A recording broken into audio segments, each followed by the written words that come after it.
అయ్యగారు ఏమండి అయ్యగారు ఎలా సుబ్బడో రా, ఏంటి కబుర్లు? అన్నారా లేదండి లోపల తడికలు చదివుతుందా? ఇగో ఇట్లా లేనిపోని అన్ని బుట్టించి జనాలకు నా మీద అబద్ధాలు చెప్పి ఏదో మా మీద గౌరవం తగ్గిద్దాం అనుకుంటారు కానీ మీరు అది అవదలే. మీ అపోజిషన్ బుద్ధులు బాగులేరా. ఇదిగో ఆ బుద్ధులు బాగున్న రోజులు అపోజిషన్లోనే ఉంటారు. పిచ్చి పిచ్చిగా మాట్లాడొద్దు మీరు. అదే మరి పిచ్చి గురించి మీరు మేము మాట్లాడుకోవాలా. అది కాదండి, ఏంటే దేశాభివృద్ధి బయట వదిలేసి దేశాలంతా తిరుగుతున్నారన్న మీ మోడీ గారు. అయిపోయింది, ఇంక పని అయింది. అది ఇలాంటి అసత్య ప్రచారాలు చేసుకోవటం, ప్రెస్ మీట్లు పెట్టి అబద్ధాలు చెప్పటం, ఇంతకు మించి దేనికి పనికిరారా మీరు?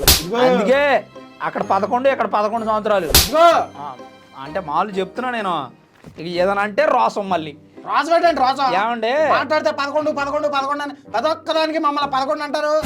వచ్చిన వాళ్ళని ఏమంటారు ఏంటి? ఇదిగో మీరు ఎప్పుడు ఓడిపోలేదే ఏంటే? ఏమంటే ఓడిపోవటం ఓడిపోలేదా ఏంటి? ఓడిపోయినప్పుడు మేము ఎట్టే ఉన్నాం, గెలిచినప్పుడు ఎట్టే ఉన్నాం. అది శంషేర్. మేము ఎట్టాకున్నాం ఎదుటి వాళ్ళ మీద నిందలేయడమే మీరు. ఇదిగో అయితే ఇప్పుడు G7 సమ్మిట్ ఉంది కదా, G7 సమ్మిట్కి మోదీ గారు వెళ్తే దేశాలు పట్టుకొని తిరగడానికి పోయిండని అబద్ధాలు చెప్పడానికి వచ్చిండండి. పొద్దున్నే లేచి బ్రష్ చేసి టిఫిన్ చేసిండు. ఇక అబద్ధాలు మోసైపోతే అరగదు మరి తిన్నది మనోడికి, అందుకు వచ్చాడు. ఏంటే దేశాలు పట్టుకుని తిరగతాం కాబట్టి ఏంటండి? ఎందుకండి ఉపయోగం ఏంటి? ఆ సమ్మిట్లు బొమ్మిట్లు ఎందుకు ఉపయోగం ఏంటి? సాలే ఊగోరని అబద్ధాలు. నాకు తెలుసు, వరుసకు తెలుసు మోదీ గారు ప్రపంచ దేశాల్లో ఎందుకు తిరుగుతున్నారు. ఎందుకు?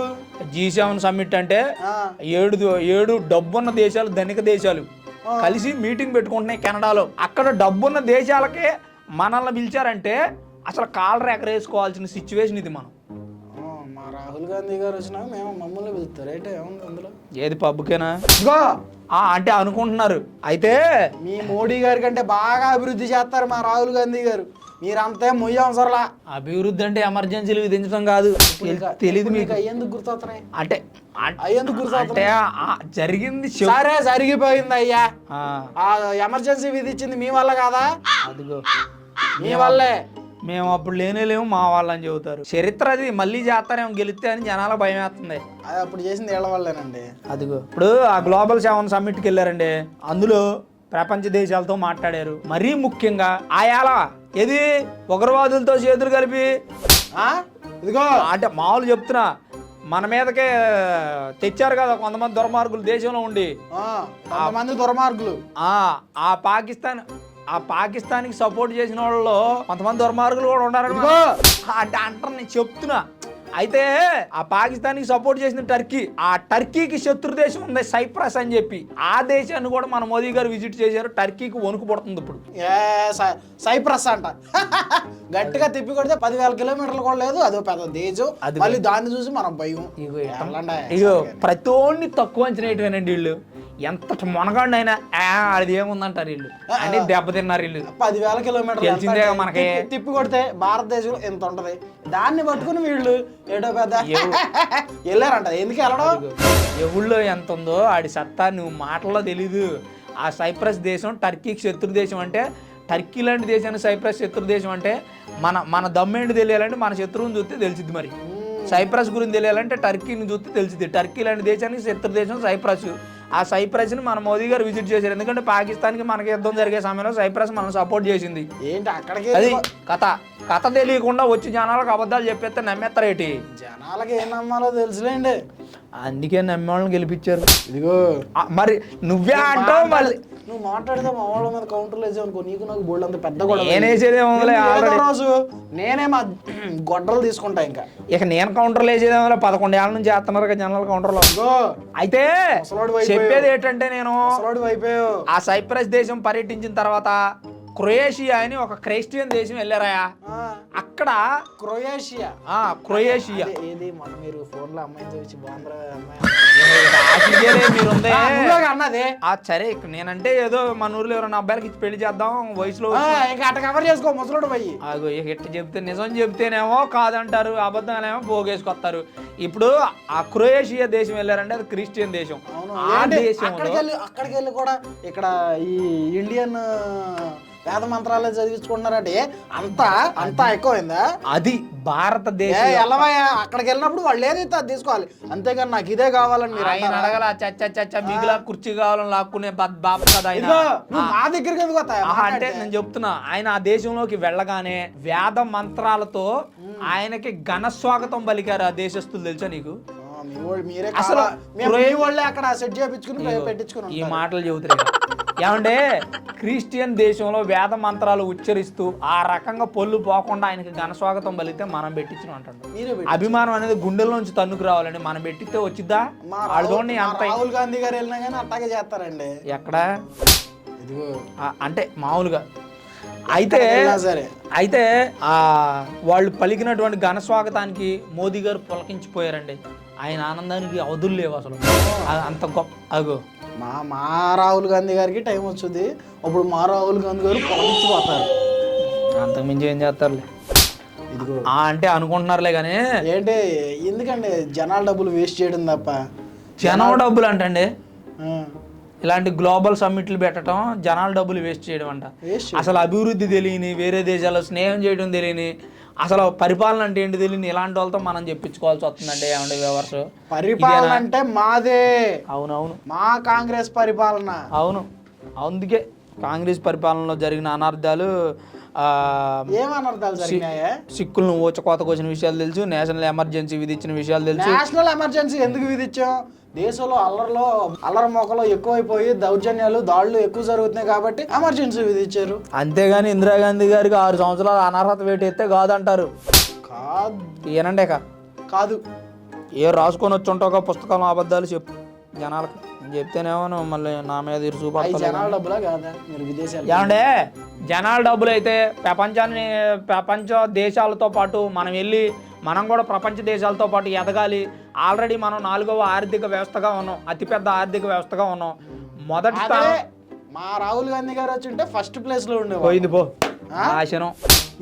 ఇక అసలు అది ప్రపంచం పటంలో అతి పేద దేశం, తిండికి లేక నాశనం అయ్యి అలమట ఇచ్చిపోతున్న దేశం లాగా ఉండేవాళ్ళం ఈ పాటికి మనం. ఆ మాట చెబితే ఇలాగేమో బుర్రకెక్కదు. ఎందుకు అవుతాయా? ఏమయ్యా అన్ని సంవత్సరాలు నేనేమంటానంటే నీకు రోసం పొడుచుకొని వచ్చేస్తుంది. అన్ని సంవత్సరాలు పరిపాలించారు, కనీసం 4వ స్థానం వద్దులే మా మోదీ గారు అంత చేయలేరులే. కానీ మీరు కనీసం ఏదో 10వ స్థానంలో అయినా పెద్ద ఆర్థిక వ్యవస్థ ఇండియా అని ఏ రోజన్నా ఒక్కసారన్నా. జనాభా విషయంలో మనమేగా ఫస్ట్. అది ఇక అది తప్ప ఏం చేస్తారులే మీరు. జనాభా లేదని మీ కూటమి ప్రభుత్వ ఆయన నారా చంద్రబాబు నాయుడు గారు ఏమంటే యువత ఎక్కువ లేరు, పిల్లల్ని ఎక్కువ కానండి, 3-4 కానండి కనీసం అని చెబుతున్నారు. మరేంటి దాటాన్ని పెంపొందించింది మా కాంగ్రెస్ ప్రభుత్వం. ఒక పక్క చంద్రబాబు నాయుడు గారు చెప్పిండని చెబుతూనే ఉండా, మళ్ళీ మా కాంగ్రెస్ ప్రభుత్వం చెప్పింది అంటున్నాం. ఏంటండి తప్పుడు మాటలు అబద్ధాలు? వీటిని మీరు ఖండిస్తారా లేదా? ఫస్ట్ మా కాంగ్రెస్ ప్రభుత్వం దగ్గర నుంచి ఆయన నేర్చుకోండి. ఆయన కాంగ్రెస్ ప్రభుత్వంలో కూడా చేసిండు ముఖ్యమంత్రిగా అని చెబుతారు. ఈయన మాటలు వింటే మీరు చంద్రబాబు నాయుడు గారు కాంగ్రెస్ ముఖ్యమంత్రి అని చెబుతారండి. అప్పుడు చంద్రబాబు నాయుడు గారు, వైఎస్ రాజశేఖర రెడ్డి గారు ఇద్దరు కాంగ్రెస్ లో ఉన్నోళ్ళే. ఏమంటే ఉండి విషయం తెలియదు ఆ వ్యవస్థగా. ఏమంటే ఉండి కొన్నాళ్ళు చేస్తారండి, అది తప్ప. ఏటండి ఆ మాటలో? ఇవాళ నా దగ్గర పని చేస్తుండో, గతంలో ఇంకొక ఆయన దగ్గర పెద్ద ఆయన దగ్గర పని చేయలేదు ఏంటండి? సుబ్బడు పని చేయకుండా ఉంటారా? అట్టే రాజకీయాల్లోకి వచ్చిన కొత్తలో ఆయన ఏదో అప్పుడు ఆయన కమ్యూనిస్ట్ నాయకుడు, మీలాగా ఈ బీజేపీ కాదు. ఆయన కమ్యూనిస్ట్ నాయకులకి పదవులు ఇచ్చిందే బీజేపీ, అది ఎందుకు మర్చిపోతున్నారు మీరు? ఇదిగో అది ఏదైనా ఇప్పుడు నువ్వు ఎందుకు టాపిక్ డైవర్ట్ చేస్తున్నావు? సరే ఇప్పుడు నువ్వేమంటావంటే చంద్రబాబు నాయుడు గారు చెప్పింది మా కాంగ్రెస్ ప్రభుత్వం యొక్క తీర్మానమే, మీ మోడీ గారు చేసేది కూడా మా కాంగ్రెస్ తీర్మానాలే ఫాలో అవుతున్నారు, మీరు దానికి ఒప్పుకోవాలి, దానికి మించి మీకు వేరే దారి లేదు. అయిపోయినాయి అబద్ధాలు. అబద్ధాలు ఏంటి అంటే చెప్పుకుంటున్నావు ఏదో చెప్పుకో అని. ఏమండే అసలు ఇప్పుడు మోదీ గారి గొప్పతనం పొగుడుతుంటేనేమో టాపిక్ మార్చి చంద్రబాబు నాయుడు గారి దగ్గర తీసుకొస్తారు, చంద్రబాబు నాయుడు గారి గొప్పతనం పొగుడుతుంటేనేమో మళ్ళీ మార్చి రాహుల్ గాంధీ గారి దగ్గర తీసుకొస్తారు. ఏంటండి ఈయన కిటుకులు? మనల్ని చెప్పనీడు అసలు. చిటుకులు ఏంటండి? నిజాలే, మోసాలు, అబద్ధాలు, పచ్చి నిజాలు మాట్లాడే వాళ్ళని ఎదవలను చేయటం అయ్యే మీరు చేసేయి. లేదు అగో మోసాలకే అబద్ధాలకే పుట్టినిల్లండి ఇల్లు. మోసాలకే అబద్ధాలే అదిగో మీరు మెట్టినిల్లే. మనం ఏదైనా అంటే ఇగో గుట్ట కాల్చి మన మీద వేసేస్తారు అంతే అండి. మనం ఏదన్నా అన్నం అంటే దాన్ని ప్రూవ్ చేసుకోరు. ఇగో కాదు అంటే మొన్న 2,000 రూపాయలు లోకేష్ గారి జేబులోకి వెళ్ళి అని చెప్పి ఆరోపించారండి వీళ్ళు. అవునండి, వెళ్ళి కాబట్టి ఆరోపించారు. 3 రోజులు టైం ఎత్తనా ప్రూవ్ చేయమన్నారు. ఎటోళ్ళు అటు దాక్కున్నారు. ఏడ ప్రూవ్ చేశారు ఏటి మరి మా జగనన్నయ్య ఫోన్ కాల్ నాకు మరి మా జగనన్నయ్య ఫోన్ కాల్స్ లో విన్నాడంట, వినకుండా ప్రూఫ్ లేకుండా చెప్పడాయన. కాకపోతే ఒకవేళ బయటకు వస్తే ఎక్కడ మా జగనన్న నిజంగా మీ ఫోన్లు విన్నాడో అనే విషయం బయటకు వచ్చిందని చెప్పలేదు అంతే. టైం వచ్చినప్పుడు బయట పెడతారు మా జగనన్న. దేనికి దానికి ఆ మాట మాట్లాడటం తప్ప మళ్ళీ ఇవాళేమో ఆసిమ్ మునీర్ వాళ్ళేమో అమెరికా ప్రెసిడెంట్ ట్రంప్తో భోజనం చేస్తుంటే రాహుల్ గాంధీ గారు విరుచుకు పడుతున్నారంట. వాళ్ళు భోజనం చేస్తే మనం ఏం చేస్తామండి, మోదీ గారు ఏం చేస్తారు దాన్ని చెప్పండి. అవును, మరి సపోర్ట్ లేకుండా జరిగింది అది.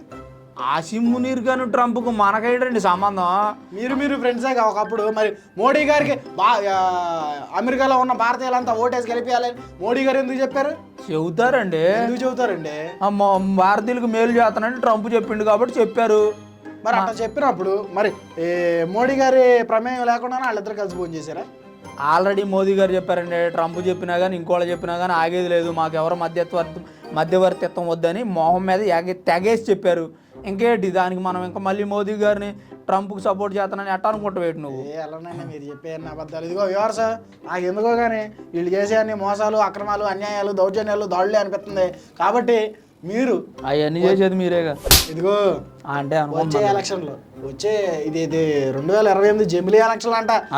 దేశం అంతా ఒకేసారి కలిసి మోదీ గారిని గెలిపించండి అయిపోతుంది. ఇదిగో నేను అడుగుతుండే నువ్వు మాట్లాడతావేంట? అంటే నువ్వేదో చెప్పు. దేశం అంతా ఒకేసారి కాంగ్రెస్ ఏది హస్తం గుర్తుకే మన ఓటు పోయింది, అది దానికి వేసేయండి. అంతే ఎంత బాయ్. రేపు నుంచి వేవర్స్ కూడా వీడియోస్ చూడరు నువ్వు ఆ మాట అడిగిన అంటే.